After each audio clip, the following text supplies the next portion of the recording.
Hello, everyone.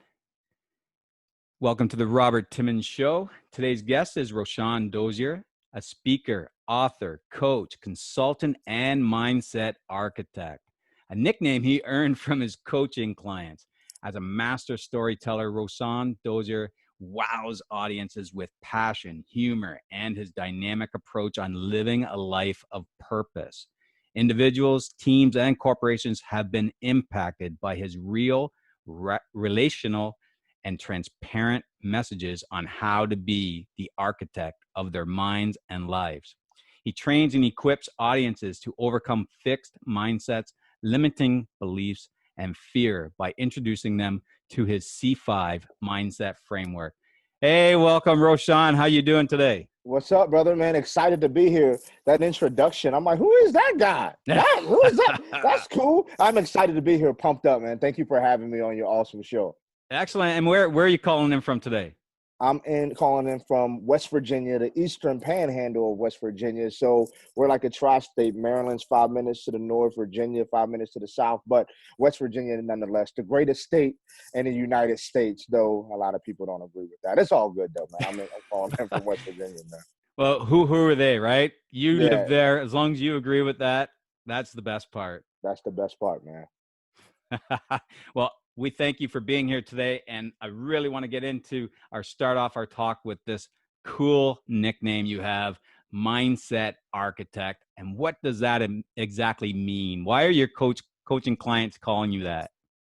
Man, the nickname kind of came up a couple of years ago, and I was like, I'll get out of here. I don't even know what it means. But when one of my clients broke it down to me, I was like, oh, that's interesting. And yes, I'm going to use that going forward. He was like, the thing, Rousawn, is when I drive and I see someone building a building, he said, it's always awesome. He said, I'm always looking at it at all because I don't have any, skills to build. He said, but something dawned on me. It's like, before they start throwing up this huge structure, there was a group of people who laid out and very intentionally, specifically, and strategically designed the structure before it was built. And he said, I feel like that's what you've helped me do with my mind. I feel like you helped me design in my mind what it is that I want to build for myself in the real world. He said, so that's why I call you the mindset architect. I said, boom. And that's why you're my client. I said, and I'm keeping that, but it's true, man. I just want to help people design here first in their mind, their goals, their dreams, to see themselves big enough, to see themselves worthy, and make it real here first. And then you'll begin to experience it in the real world. So that's essentially, in short, why I'm the mindset architect. And it was a nickname that's been given to me, and I love it. And I'm just going to roll with it. Oh, that's awesome. I can feel your energy already. And I think that's great. I know it's early in the morning for us, but to have that energy just sets the whole day, I'm sure. It does, man. So how are you going about creating this architecture for someone? How are you coaching them to say, hey, this is kind of what you do, and this is how we're going to start building it for you? Yeah. So to me, more than anything with my clients, I'm pretty selective on who I work with. But for me, it's getting them to understand that they have already accomplished everything that they want. And it's the wildest thing. They're like, no, I'm kind of coming to you because I need help.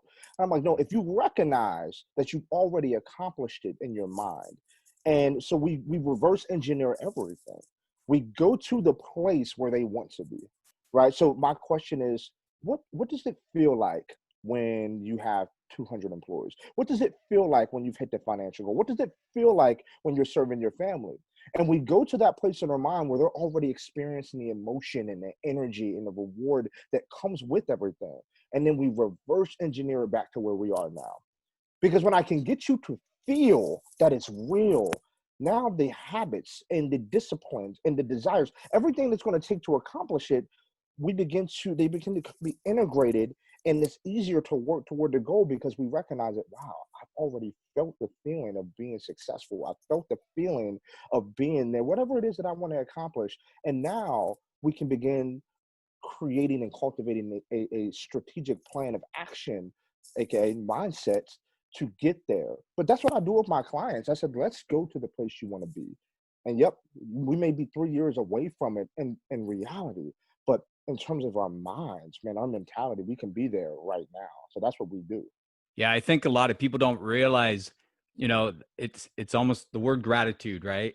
Mm, You know, you can be grateful for that place you're going to be in 3 years now. mhm, And by mhm. doing that, you're opening your heart up to that. You're already saying you have it. It's Yeah, there. And, the power, like you say, that power of your mind is incredible. right, But you need people like yourself to help open that up for people, yeah. to show them that door, because it's definitely an opportunity. When someone comes and works with you, I'm sure it's like a massive opportunity that opens up more doors. Oh Do you man. agree with that? 100%. And I tell my clients, listen, a lot of them are successful already in business. And I said, man, your greatest asset is your mindset. And I said, when you recognize the power that exists within your mind, and it exposes them to completely different areas of their life that they never even thought that they would experience. You're like, wow, I didn't recognize that my mindset was more valuable than my skill set, because a lot Mm, of them were big on skill set and let me acquire this skill and let me acquire this certification. I'm like, no, no, no, no, no. Your skill set will set you back if your mindset's not in place. So when we begin to get that thing right, and you said it, gratitude and being grateful for something I haven't accomplished yet is so far out for the majority of people. But anyone that you talk to that's achieved any level of success recognizes that, man, it was me being grateful for this moment 10 years ago. And absolutely. that's what has aligned me in the universe. And we talked about earlier before we started the podcast. We kind of talked about our vibrations and our energies and everything being connected. And when I'm grateful in this season, where I'm going to be 4 years from now, man, it aligns me with that thing. So yeah, yeah. Absolutely. I love that. So, can you break down what a master storyteller is for our audience and how it helps you engage your audience with passion, humor, and give dynamic approach on living life on purpose? There's a lot there. I know there's a lot there. And I know we could probably do a whole hour on just Yeah, this question, but what can you bring us here on this one? man, to me, storytelling is the greatest thing ever, right? Like storytelling I tell people, like, you don't have to stand on the stage like we do to be a storyteller. You don't have to write books to be a storyteller. I mean, if you're a parent, you tell stories to your kids, things that Mhm. you've heard from mom, dad, grandpa. I mean, you tell stories to people in the grocery store when we're allowed to go to the grocery store and actually talk to people, but like it's one of those things. Storytelling is so important. And for me, as a communicator, it has become the thing that I've worked on. It's the thing that I lean into. Is in West Africa, there's something called it's called a griot. It's a griot. Essentially, what a griot is a person who the ancient stories lies with them. And we're talking several hundred years ago. A person would be born, and they would say this person is the griot. So the senior griot would spend time raising and rearing this child and telling them all the stories, their ancestry, the history, the myths, the fables, everything. And this person would be the owner of the stories, and it was his or her job. Oftentimes it was her job to pass these stories on from generation to generation. So I think about that. I'm like, man, I think that we're all griots in this world. I believe that we all have a story to tell. It's all our job and responsibility to tell, because we're supposed to encourage, inspire, and impact the world one person at a time. So for me, when I go to the stage, of course, I'm talking about mindset, but how do you talk about things like neuroscience and quantum physics in a way that people are going to understand? And you do that through telling stories. You do that through taking people to very specific times in your life. Like when I'm in the laundry room, grew up in Section 8 housing. We didn't have much. We were on government assistance. My mom worked all the time. As a kid, my dad wasn't in my life. And I can remember walking my clothes down the stairs and to a shared laundry area that we had. Uh, 8 tenants in the building shared the same shoe washer and dryer, and it cost money to wash the clothes. So we didn't always have enough money to get our clothes washed, but when we did, my mom would send me down with one instruction: put the clothes in the washer and do not leave. Because people would come in oftentimes and steal the clothes out of the washer and dryer. Mm. And I'd go in there, and I'm 8 years old, and I'm putting the change in, and I'm getting our clothes started. And I would put the clothes in and sit down and put my back against the door, so that I can have my eyes on anyone who's coming into the laundry room.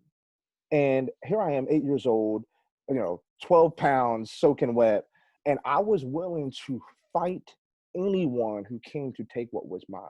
Wow. And I walk people through this story, and I don't just tell them the story, but I tell them what the washing machine sounded like as it clinked.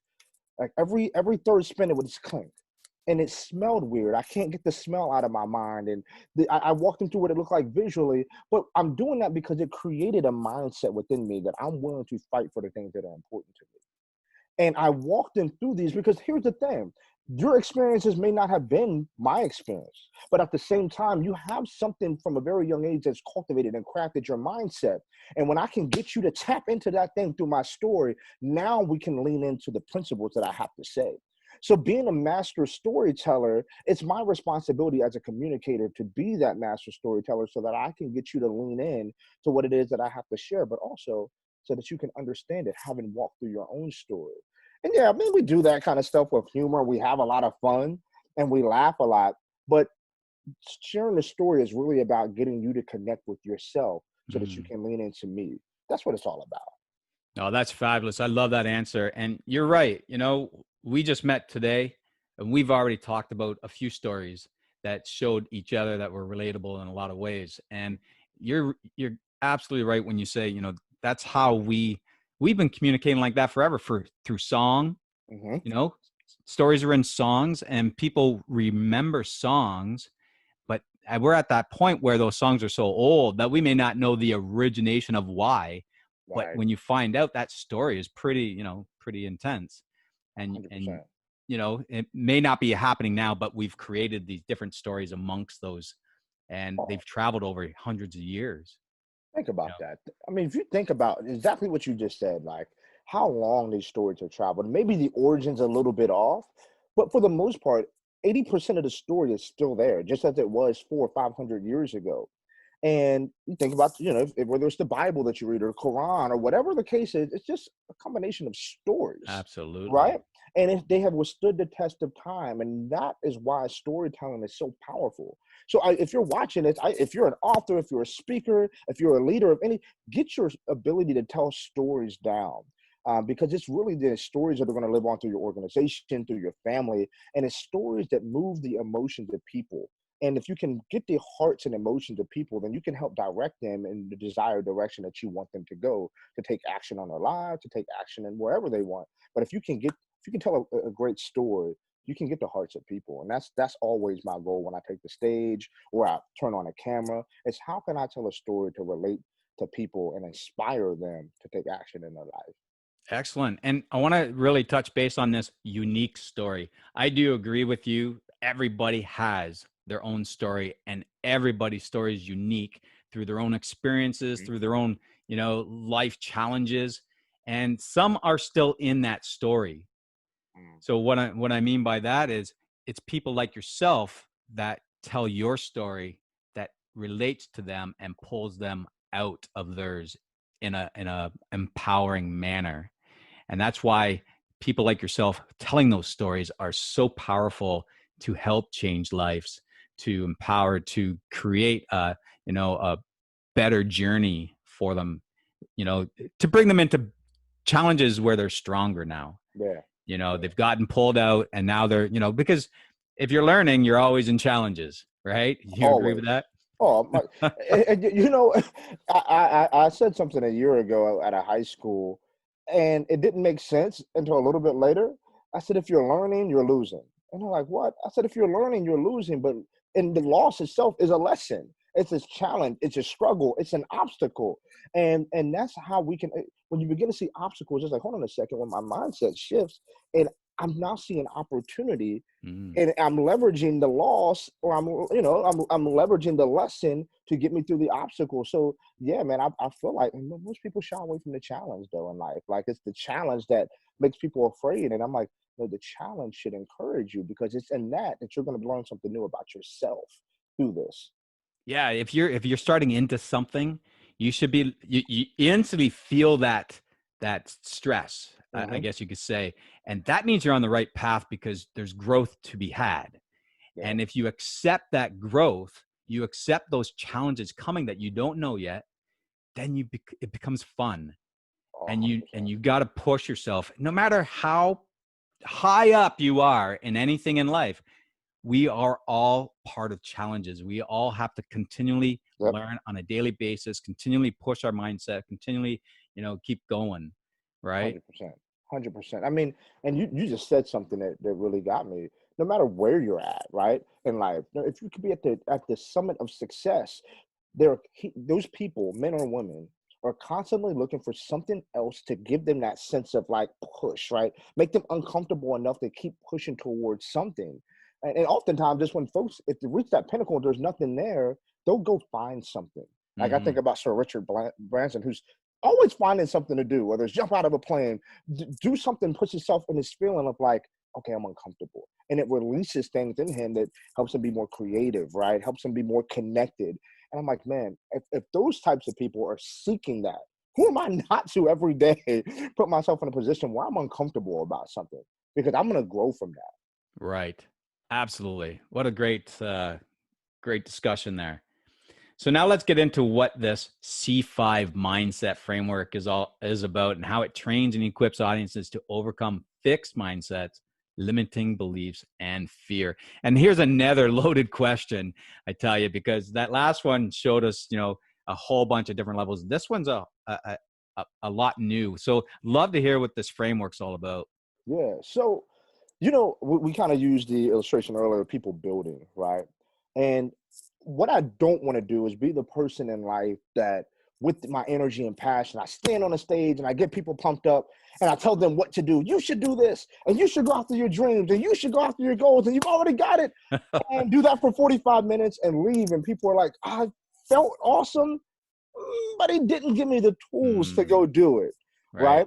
Because the same people who are building the buildings, they have backhoes, they have the necessary tools that they need. And what I wanted to do was, yes, inspire people and motivate them, but I needed to give them the tools to go implement the things that they need so that they can live the life that they deserve. And that's where the C5 framework came from. It's a framework that we can take and use to implement our minds, right? To grow our minds and in five key areas. Because I believe, mindset is such a broad word. That could be anything. But Mm-hmm. I believe that the C5 framework, if implemented, can help anyone, no matter where they're at, right, get started on the road to mindset mastery. And the first C for me is clarity. I teach people how to be clear, not on just what they want, because I was in a car, I was in the car 2 weeks ago, and it's pouring down raining, and for whatever reason, my windshield wipers stopped working, and it's raining, and instead of pulling over like a smart person would do, I keep kind of trying to drive, and my wife's like, "Why don't you just pull over? Are you stupid?" And I'm like, "You have no idea where you're going." And I'm like, she's so right. Like, there was no clarity, yet I'm still Mm, driving. And the danger is, not only could I hurt myself, I could hurt someone else when there's not yeah. clarity. And the same goes for our lives. It's like so many people, men and women, are building businesses, they're raising families, and they're just going day by day, and they don't know exactly where they're going. And the danger is, not only is that detrimental to you, it's detrimental to the people around you. So in the C5 framework, the first C for me is clarity. Clarity on where you're going, but also clarity on who are you, right? Who are you? And Right. we live in a world of social media. It's so easy. I see you got Mel Robbins behind you, one of my favorite people. It's so easy to look at the people that we admire and want to be like them. And I'm like, no, they should inspire us to be our best selves. So we go deep on clarity. And to do that, and I mean, I've used the DISC assessment a lot. I'm certified in that. So we walk through, hey, who are you? And now we get clarity on where you're going. But we Mm, start with, why are you going there? Right. And we talked a little bit about that earlier. Why do you want to achieve the success? Why do you want to hit your goals? And we go deep on clarity. But then once we hit that clarity piece, we switch to the second C, which is conversations, right? And both internal and external conversations, and just how powerful the words that you use on a daily basis are. And I want to teach people to master conversations, And believe it or not, this is the trickiest part, because not only do people have limiting beliefs, they tend to have limiting beliefs and fixed mindsets because they talk themselves into it. And their brains have created these patterns that, well, the brain just listens to you. So when you say things to yourself like, man, if I were talented enough, or I'm not smart enough, and that person's better than I am at this, well, your brain starts to believe that. And what it does is creates these patterns in your brain that you can only achieve this, this, or this. And then what happens is those internal conversations start to manifest and become external conversations. So now not only are you thinking these things, you're Now speaking you're these things. saying it. Yeah. And you've drawn a circle and permanent marker around your life, and you wonder why you can't get out. It's your Mm-hmm. internal and external conversation. So we walk through the power of conversations, and then we skip and we go straight to the third C, which is consumption. Consumption. I've gained 7 pounds during this quarantine. And I don't wake up in the morning. I'm not like, man, I wonder why I've gained 7 pounds. Bro, you're eating things that you typically don't eat. Like, you're not moving as much and you're eating things. So it's not a surprise. Like, you've gained 7 pounds because you're consuming things that you shouldn't consume. Right. And where people in lives and their mindsets where they get caught up is because it's like, man, I wonder why I feel so bogged down. I feel so negative. My question is, well, what are you consuming? Let's walk through what you're consuming, because honestly, the way you feel shouldn't surprise you. And when you walk through what you're consuming, well, I'm on Facebook for like 7 hours a day. What are you consuming on Facebook? Oh, wow. So you're not doing anything to enrich your spirit and grow your mind and shift your perspective. So you're consuming and you feel like the things that you're consuming. So we walk through the power of consumption, and we go Mm. deep on things that you can consume to grow you, right? We talk about avocados and their diet. So you can put those things into your mind as well. Why don't Yep. you listen to the Timmons podcast? Like, with the people, the men and women that he interviews, why don't you listen to Lewis Howes? Why don't you get around some folks who are having higher level conversations, and you'll see that your frequency changes, and you'll start to shake off the way that you feel, because now you're consuming things that are conducive with growth. So we go that way. And then the Well, next, if I just throw something in there, especially at this time, the COVID, oh, the come on. news, Mm, people who consume the news, especially in the morning, that mm, just the morning sets your day. It's such a crucial moment of your life is what you do in the morning. come on. I'm a huge advocate of that. That's a whole message right there. Like, we could probably just go for the next 30, 40 minutes talking about Absolutely. Let's morning do it. routine. All right, we're Yeah, on. yeah, we're on. Let's go. And it's like the morning routine itself. And you study high level folks. I know that I do as well. And the one thing that they're consistent on, that they're protective of, that's a non-negotiable, is how they start their day. Absolutely. And it's so to the point where some of them, like Adriana Huffington, she doesn't even sleep with her phone in the room. It's she calls it the phone and technology parking lot, that she places her stuff there and she doesn't touch until 3 hours after she wakes up. And Mm, it's like, to allow yourself to be alone with yourself, to walk through your routine, to meditate, to pray, to work out. And I tell my clients this: open yourself up to you before you open yourself up to the world. And absolutely. and what happens is, when we pull out our phones first thing in the morning, you said it. Now it's like anything that's on the other side of that screen is completely out of your control. And whether consciously or subconsciously, it is going to impact you some way or another. And you said it. The news is, no matter how you spend it these days, man. The news, it's sad. It's heavy. It's dark. And if we wonder, well, why am I feeling heavy and sad and slow? Mm. It's, well, what did you consume? So no, that's a great point. So the morning routine is so important. And I'd encourage people to listen. Don't touch your phone until at least an hour after you're up, man. Unless if you have a meditation app or something, you sure, but don't go to the news, don't go to social media. Yep. Spend some time with you. So we talk about, after consumption, we talk about consistency. And this is where we get the opportunity to walk through things like habits and things to do to be more efficient. And we talk about discipline and doing what it is that you said you were going to do long after the feeling that you have when you said it is gone. And these are things that anybody can really master, but we have to be intentional on working on these things daily. And to my surprise, Robert, as I talk to a lot of high level individuals, C-level executives, who their consumption is off or their consistency is off, I'm like, if you could just get these things going and be consistent in these, you'd be fine. So we worked through that. And then the last thing, the pillar of the C5 is community, and how vital our community is to our growth.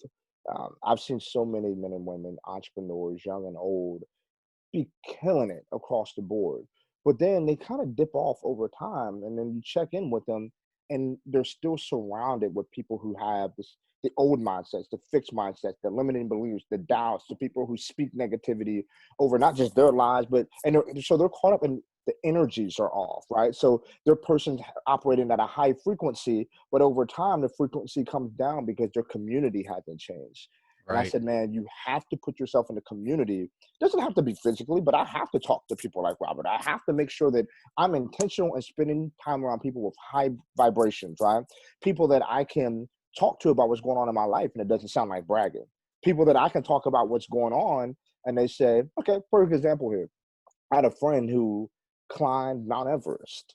Wow. And yeah, I just met him about 4 months ago. He climbed Mount Everest about 3 years ago. And he was living in New Jersey at the time that he traveled and climbed. And he came home and he says, everybody was celebrating him. They're like, this is incredible. This is awesome, man. You do that once, you'll never have to do it again. Mhm. And it was a huge deal. I mean, it was in the newspaper. He had to talk with the mayor. It was huge.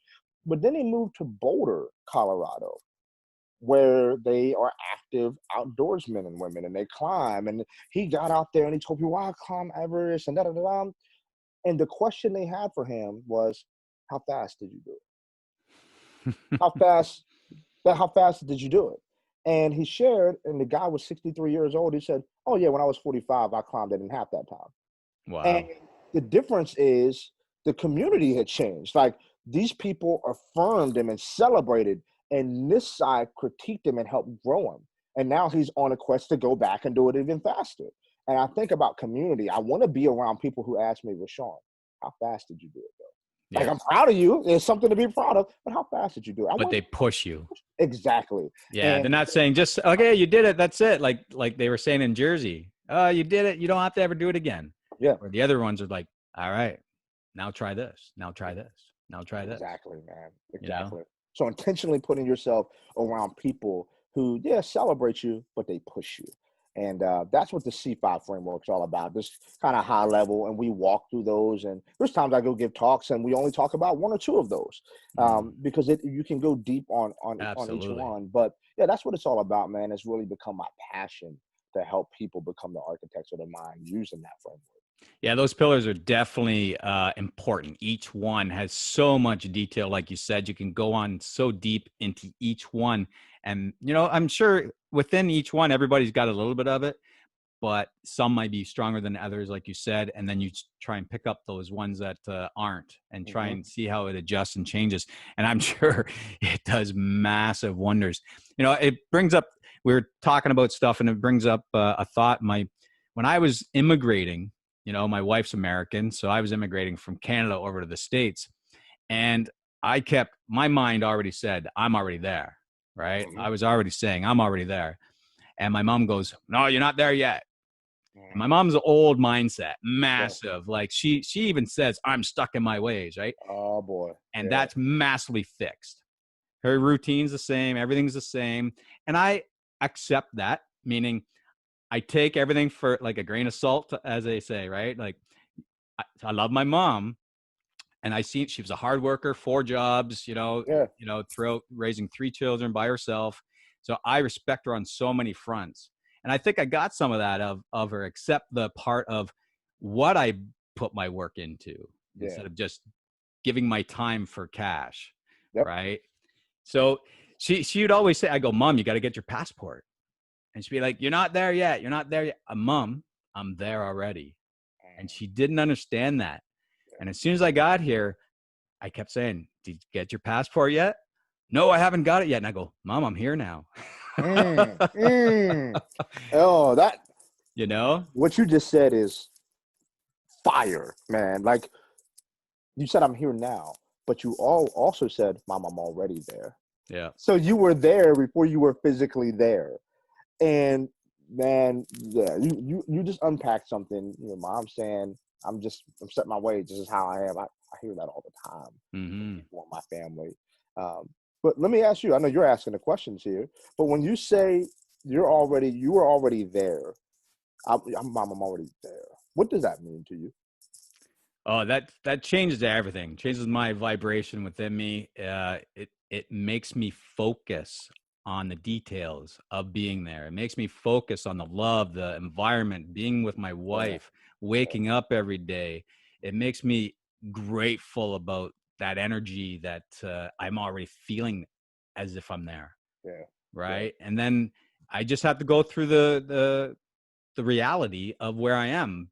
And when you do that, which I know you know, but for the listeners, I'm attracting it as much as it's attracting me. Boom. So I'm pulling it to me because I'm becoming comfortable with that environment that I don't have yet. Yeah, that I'm putting myself in that position. man. I can feel your energy as you're saying that. What you just explained is quantum. Mm-hmm. Quantum, that's quantum. What you just said, when you said in your mind that I am already in America, I can already feel the love, the energy, I can see it, and you open your eyes, it makes the process to getting there so much easier now. Because I can endure it because now it's coming into me. Your mind has essentially become a magnet. And it Right. truly is a law. It's called the law of attraction. And it's based off the law of vibration because your frequency changed and it goes higher. So the thing is people who operate on a certain frequency, like a lot of people in my family who the things that I do, they're not used to. Like I say I don't work for money. I exchange value, right? I exchange value. I operate my passion. I exchange value, and the value that I exchange has monetary resources that comes back to me. So I don't know how many hours I put in this week. They're like, well, how many hours you work? I don't know. I don't know. I don't exchange time for money. I operate on a higher frequency than Mm. that. And to your point, it pulls things into my life. Like this conversation that you and I are having, it's here because the universe has recognized that we operate on a similar frequency. And when we got on that frequency, we come together. And that's literally what happens. And people are wondering, oh man, I want to be able to achieve this in life and this in life. Well, the things that you're looking to achieve are on another frequency up Right. there. So you have to change your frequency. And in order to do that, you need to change your mentality, experience what it feels like to already be there. And it brings you up to the point where, yes, now you're on the same frequency and you just need to wait and work until you meet that thing that you're desiring because it's coming. And to go further with that, that ended up being my why. Mm, And the reason I'm saying that is because I want everybody to understand that that immigration took 18 months of me separated mm, from my wife, mm, right? She was living up in Canada. That didn't work out. She went back and we figured it'd be 5, 6 months max. Well, that ended up being 18 months. So by saying I'm already there, by doing all that, feeling it, that was my why. That was my mm, pull because the challenges that came about in that 18 months were horrific in some manners. And I just said, no, I'm there. I'm there. I mm. always kept saying that. That was my why. That was my why. And it pulled me through such things that I could have gave up. I could have gave up. My wife would have been in the States. I would have been in Canada. We probably wouldn't be married anymore. Mm. That was the result of me giving up if I allowed it to. And that's what everybody needs to understand, that when you're there, you got to be driven to success. And I feel that that's what's in me. I have a lot of that. And when you start looking back and you see these little bits of stuff that you've driven to success, even if it's an A on a test, for an example, that's success. And you can tap into that as an example that you've done it already in some manner, even as small as it is. And that will help you get through when it becomes a bigger thing. Oh yeah, So that's kind of what, yeah, I man. just want to bring that up That so the listeners understand that a little bit that that more. that, that was beautiful, man. I appreciate you opening the door for that conversation. And these are things, Robert. These are things that everybody can do. Mm-hmm. Right? You may not be immigrating. You may not be starting a business. Maybe you're waiting for a spouse. Man, you're already married. I'm already married. I'm already happy. I already have children. Man, we're already going to Disney World. And I know it sounds crazy, but it is not. These are actual laws that the universe has that allows you to achieve everything that you want. Like Robert saying, he was already there. He's already with his wife. He's already in America. Like he is right now, but he was already there, which made the obstacles that came before him opportunities to take him closer to where he wanted to be. So man, I love it, man. These are real mindset hacks, if you will, that are available to you, just like they are. You name some of the most successful people in the world that practice these things, they are also available to you. Absolutely. Absolutely. Like the internet helps in so many ways. But let's get into, you have a book, Mhm. right? And your book's called Can I Just Start Over? Tell us a bit about that. Give us your synopsis of your book. Yeah, and the book was written in 2019. It didn't launch until 2020, but it was written in 2019, before I even really knew what COVID or coronavirus was. Right. But the title itself stuck with me because I had so many people who would come in my inbox on Instagram. And I'm like, man, if I could just start over, I would do this, this, and this. If, man, I wish I could go back and do it all over again. And literally, I got to the point where they wrote my title. And can I just start over? It's just a play on words. No, you can't start over. But the beauty of it is that you can start now. You can start now. And the subtitle is leveraging lessons from past hardships to design your ideal future. Like you should thank God and be grateful for everything that you've gone through, because what it does is has given you a perspective. It's helped you pull lessons out of life, and now it's like having a cheat code. You can apply these things to the future moves that you make. So the book itself is not necessarily a mindset book, or not the book that I wanted to write initially. What it became is a very transparent story of my life and things that I've walked through. I mentioned being raised by a single mom and the government assistance. And what I didn't mention is that I was a poor student, man, that I was a womanizer in high school, that there's so many things that I did wrong. But in hindsight, I was able to leverage these lessons and see the things that I did wrong and just move differently going forward. And I've laid those things out in 9 steps in my book, 9 principles that I was able to do. These things aren't theoretical, they're very practical and applicable. And people have been reading it, and I think it's really been impacting people. The feedback has been incredible. So much so that we just wrapped up building out a digital on demand course that's going to be coming out for the book, because the principles are so easy. But that's what the book's all about. Start tools to start now, essentially. Hmm. Well, people need that simplicity at times, but the complexity underneath that, we understand how much that can change Yeah. someone, because we all, a lot of times you talk to people, they go, I know, I know, I know, no, I know, I know. But Hmm. the problem is, you're not doing anything with it, There it is. right?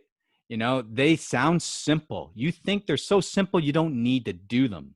Mhm. But the problem is, because they're so simple, it shows you that you do need to do them. They're there for those steps. They're there to take you further, because for some reason you're blocked. You have a limiting belief of, this is all I have. This is who I am. Yeah, But you're not realizing, who are you becoming, that's right? that's the Who key. am I becoming? That's the key to these simple steps. You want to take these steps so you can become that person you want to become. The purpose, like we talked about, you start stepping towards that purpose There you of go. who you are, your unique purpose. Come on, Robert. I tell people all the time when they tell me everything that they've gone through, and I'm empathetic and I lean in, and they tell me everything that they lost. Then my question's always, what did you gain? Mm, What did you gain? Let's shift our mindsets, right? Let's talk about now, not what we lost, but what we gained. And when we begin having that conversation, they're like, well, I gained some perspective. Well, I didn't realize I was that strong. I didn't realize that I was that smart. I'm saying, do you see what you're doing here? You see what the universe has given you? It has given you an opportunity to grow. You didn't go through this, you've grown through this. So now we're going to leverage these things to propel you into your promise, your potential, your purpose, your calling. That's what we're going to do now. And you're right. It's oftentimes not the complex things. That's underneath the surface. It's the very simple things. I say information can change situations as long as there's implementation. mm, And it's implementing the small things, but that's the scary part, Robert. Is it sometimes the things seem so trivial that it's like, oh, I don't need that. When are you going to tell me the things that I really need? It's like, No, wax on, wax off. Wax on, wax off. I don't want to wax on and wax off anymore until Yeah. somebody throws a punch at your face. And you're like, oh, that was, Hmm. yeah. It's the small things. It's never the big things that we see, CEOs and owners do. It's like, oh man, I would love to send rockets into space like Elon Musk. It's like, wax on, wax off. That's right. It all That's, starts there. that's where it starts, man. That's Yeah. where it It's starts. like a compass. You change it by 1 degree, you could be off by a mile down the road, Woo! Come on. right? I love that analogy, man. I You love it. know? And that simple step of that 1 degree could be just stepping up onto something small. It's like the butterfly wings, right? They say the beauty of the butterfly wings, could create a hurricane on the other side of the world, right? Mm, Because it just flaps so much that that vibration gets bigger and bigger and bigger. mm. And that's the simplicity of things. I So love that, I man. this book sounds incredible. And where can people get that book? Yeah, so right now it's available on Amazon. Can I just start over? I believe you can get it on my website as well. The team, we've set that up, RousawnDozier.com, and you can get it there. It would be an honor if you read it. It's truly one of those things that it was very therapeutic for me to write it with a lot of the things that I've gone through, and I know it'll bless you. So yeah, it's available on Amazon. That's cool. At least people know where to go get it. I want to make sure that they understand that they can check that out and get your 9 steps, to add more value to their lives. Okay, so we shared the C's, the 5 pillars. Was it 5 C's, right? Yeah, Clarity. Yeah. Okay. clarity, conversations, consumption, consistency, and community. Now I was gonna, I always like ending with some action tips. I don't know if you have some action tips ready. I know those three, those C's are just incredible and they're so deep, on top of your mindset framework as well. But if you have some, something that people can take away right now and put into their life, implement, and Mm, get some action going. mm. Okay, yeah. So thank you for asking that. It was one of those things, when you just asked, I immediately went to the 10th chapter in the book, Becoming the Architect. And man, it's a journey. It looks different for all of us. It looks different for me than it does for you, Robert, but we're all on a journey to growth. Right. We want to meet our potential. And I believe you can do these things. Three simple things, and it's gonna look different for all of us. But the first thing is you gotta dream it. Dream it up. And don't dream small. I mean, lay on your bed by yourself or sit down in a quiet area and dream the biggest, most audacious goals and dreams that you can possibly dream. I mean, and see yourself and experience yourself being able to build a house for someone or give a car away or send someone to college or whatever that thing is. Dream that, put yourself there and be bold enough to dream big. And With then no once you, judgment on your dream either. oh man, I like that. No judgment on your dream. I'm dream crazy big. Hmm. And then once you do, now we're going to start reverse engineering. We're going to begin to design that. And that's where I come in. I help people literally design the framework around what is it do I need to do now? Right? I've these huge, big, audacious goals that I haven't shared. I've been embarrassed to share them. What do I do? But we design it. What does it look like? And we sit down and we break these things down. And you can do this on your own. Break them down. I kind of break them down to faith, family, finance, fitness, and freedom. Wow. I kind of break them down to these areas. I'm like, okay, this is my goals and my faith, and then my finances, and then I break them down and I just create plans, right? And are they going to work? No, not all of them are going to work. But the cool thing is that we get to make adjustments, and Hmm. what you begin doing is growing this confidence because, man, I've dreamed it, I've designed it, and now I'm working toward my dreams. I'm learning more about myself. Man, I'm meeting different people that I wouldn't have met before because my frequencies change, and that's the thing. So you dream it, you design it, and you do it. You do it, and it's okay to fail. I think that's the most exciting thing is failure. Not because I want to fail, but because man, I learned something about myself every day. I give myself permission to be vulnerable, permission to fail. You dream it, you design it, and you do it, and it's the cycle, and you keep going until you're no longer here on this earth. Yeah, I And think I heard something like, "What do you want to fail in today?" mm, It's a different way of looking at things because people see failure as such a negative thing. don't they? Don't they? Failure is Look, only negative if you choose to stop. come on. Hey, Robert, but that's how we've been conditioned, right? So Mm-hmm. it's like we go to school and nobody wanted to come home with the big D or F in red circled on their paper and then we'd be scolded and we're embarrassed. So now we're striving for perfection, not realizing that it was in the F that I learned, like, hold on, maybe spelling's not my gift. Maybe I Mm-hmm. should be over in theater. Maybe that's my gift. And you fail and you learn every single time. And the one thing I want people to do, I'm doing for my kids, is give yourself permission. I love what you just said. Where you want to fail today? Like me asking my 8-year-old, babe, where do you want to fail at today? Let's go fail at something. Yeah. Because my goodness, how cool would that be to every day we're learning on that scale and gaining Mm-hmm. confidence on that scale, man. Just push yourself as hard as you can. As long as you put that try in and the best you can and you fail, well, you learn something and you can move on from there. Absolutely, man. Yeah. See, I think a lot of people forget that the journey is where you learn, and that's, if you get there or if you don't get there, you just learn something Come no on, man. matter what. That's what it's about. I tell people the prize itself is in the process. Yeah. It's never really in the destination. It's in the process and what you learned. And one of the first books I ever read was The Alchemist. And what he realized is that everything he was looking for was it actually was where he started, but it was the journey that he grew and he learned and he got beat up and he won and he lost and he had success and it took him all the way back to where it started because the prize was in the process the entire time. Oh, absolutely. And to add that goes along with your storytelling too, right? The journey is the story. Yeah, And I used to travel all over the world back in the day with, helping a conservationists and stuff. And things would happen, you know, luggage would get lost or something. And I always, if I was with someone, I'd say, hey, it's all part of the story. It's all part of the story. And I would stay happy, smiling, going, this is awesome. It's all part of the story, because when you're done, you have a story to tell now, come on. And you people know? probably looked at you like you were crazy. But when you live on that vibration, it's like, oh, bro, that's part of the story. That's great. Like it can't rattle me because I recognize that I'm just a part of the story, right? Yep. And all I can do is continue to move forward. And it's all a story to tell. It's going to inspire some people. It's going to encourage some people, but it's just a part of the story. That's right. You have no control of what happens around you except for how you react to it, That's right? it. That's it. And that's if you're reacting in a, hey, this is the way it's supposed to happen, then you're going to have a great day and you're going to take all that in. That's it, man. And it's all about what we talked, kind of goes back to what we talked about frequency and vibration and energy. I say people emulate the energy that you radiate. So if I'm radiating this energy that's like so excited, enthusiastic about life, you can't help but to be around me and get some of that.